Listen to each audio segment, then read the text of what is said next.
joining me right now is Ohio Congressman Jim Jordan, the chairman of the House Judiciary Committee. Congressman, thanks so much for being here. What can you tell us? Good to be with you. Well, where's the money? It looks like it's in Joe Biden's accounts. That's where it's at. I mean, $200,000 that he got after the AmeriCorps pays Jim Biden, and then Jim Biden says loan repayment pays him back. And now this $40,000, which just happened to be, of course, 10% of the $400,000 that Hunter Biden got paid from this Chinese company. So when you look at all this, as Mr. Comer outlined, the brand that they were selling, this is not me talking, this is not Republicans talking, this is Devin Archer, Hunter Biden's partner, said the brand was Joe Biden. The 20 different companies, the multiple family members getting paid, how this money is routed through all these various entities, it sure starts to look funny. And then when you couple all that, Maria, with what the Justice Department did, or frankly failed to do when they investigated Hunter Biden and the Ukraine issue and all this, that's the real story here, I think, and that's why we are in an impeachment inquiry phase, and we continue to do our work. Chairman Smith is looking at the whistleblowers, the good information they brought forward, which, by the way, their testimony has stood up to cross-examination, has not wavered, has not changed. So Chairman Smith does that. Chairman Comer and the Oversight Committee are looking at the banking records, the suspicious activity reports, and then, of course, our committee excuse me, is looking at how the DOJ handled the investigation. Yeah, and I want to ask you about that. In terms of all of those shell companies that the Biden family set up while Joe Biden was vice president, are those some of those companies in that diagram? Those are the LLCs that he set up so that money could go from China to a Hunter Biden entity to another Hunter Biden entity? Those are the LLCs, right?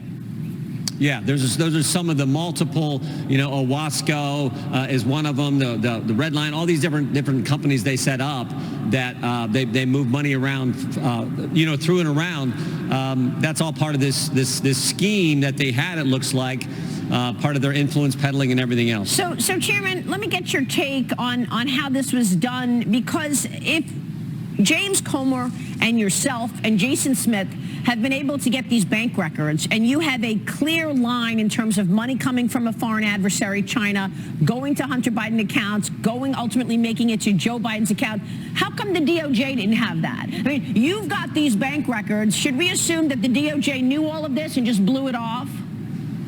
Well, they certainly kept some information from important people. We learned 2 weeks ago that Scott Brady, the U.S. attorney who the Attorney General, Bill Barr, put in charge back on January 3rd, 2020, of being the clearinghouse for all information related to Hunter Biden and related to Ukraine. We now know, after our deposition with Scott Brady, that the FBI never shared with him the fact that they had the laptop. I mean, that's unbelievable. I mean, I asked him that question in the deposition. Yeah, they waited 10 months. They never shared with him until 6 months about the confidential human source, the person who said that Zolochevsky from Burisma paid $5 million to Hunter Biden and $5 million to Joe Biden. That was recorded in that 1023 form. They never shared that with him until 6 months into his work.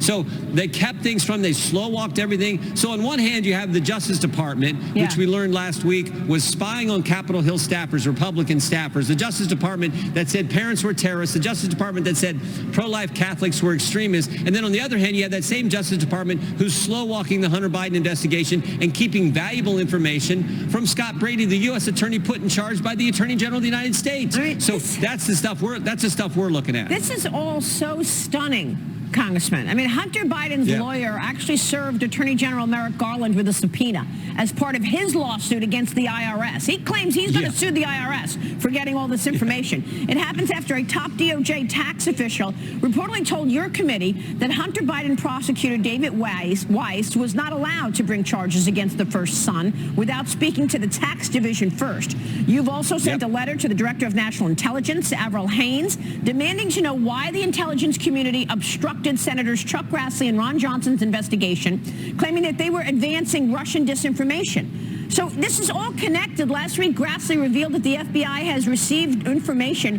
from more than 40 confidential sources on criminal matters related to the Bidens, and yet they blew all of the information off. They said it was disinformation. Tell us more about your investigation, where you think things are headed now.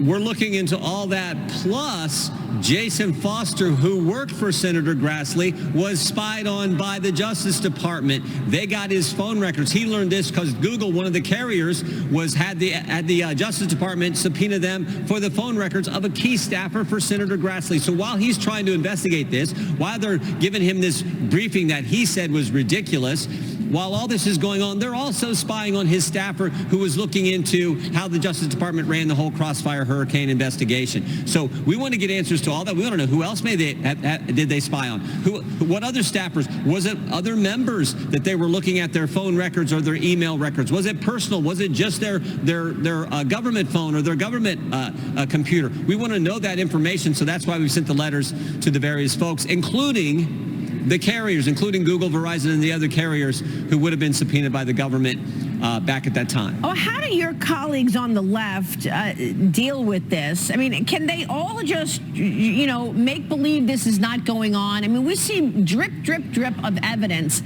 of corruption in Joe Biden and Joe Biden's family. The House continues to release all of this. What do you hear from Democrats? Are they still trying to deny it, say that Joe Biden has not done any of this?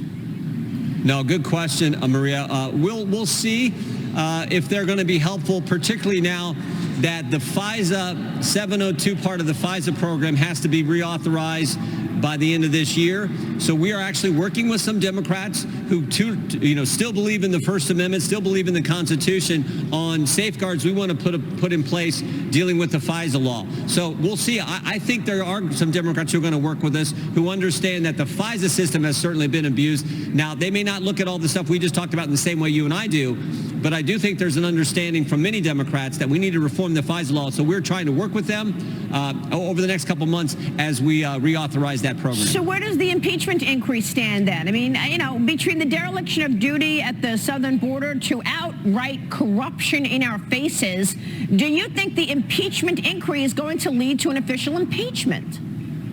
We're going to follow the evidence. Look, we got David Weiss, who's coming in for a deposition next Tuesday. We will look forward to that and the questions we have for him. The various times his story has changed over the last several months in how he dealt with the Hunter Biden investigation. Mr. Comer continues to look at the business records. And, of course, Chairman Smith and the Ways and Means Committee continue to get information from Mr. Ziegler, Mr. Shapley, the two whistleblowers, brave whistleblowers who came forward. Yeah. They continue to give us more information that has to go through that committee before it can be made public. So those are the three prongs that we're pursuing. We'll get all the evidence, and then we'll make a decision if it warrants actually moving to articles of impeachment. All right, let me ask you quickly about the other business in the House. The House is set to vote on the Israel loan aid bill today.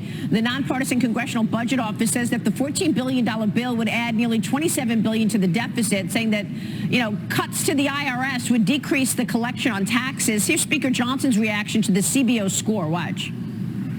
Only in Washington, when you cut spending, do they call it an increase in the deficit. So, Congressman, what about that? What can you get done before your November 17th deadline where the government runs out of money?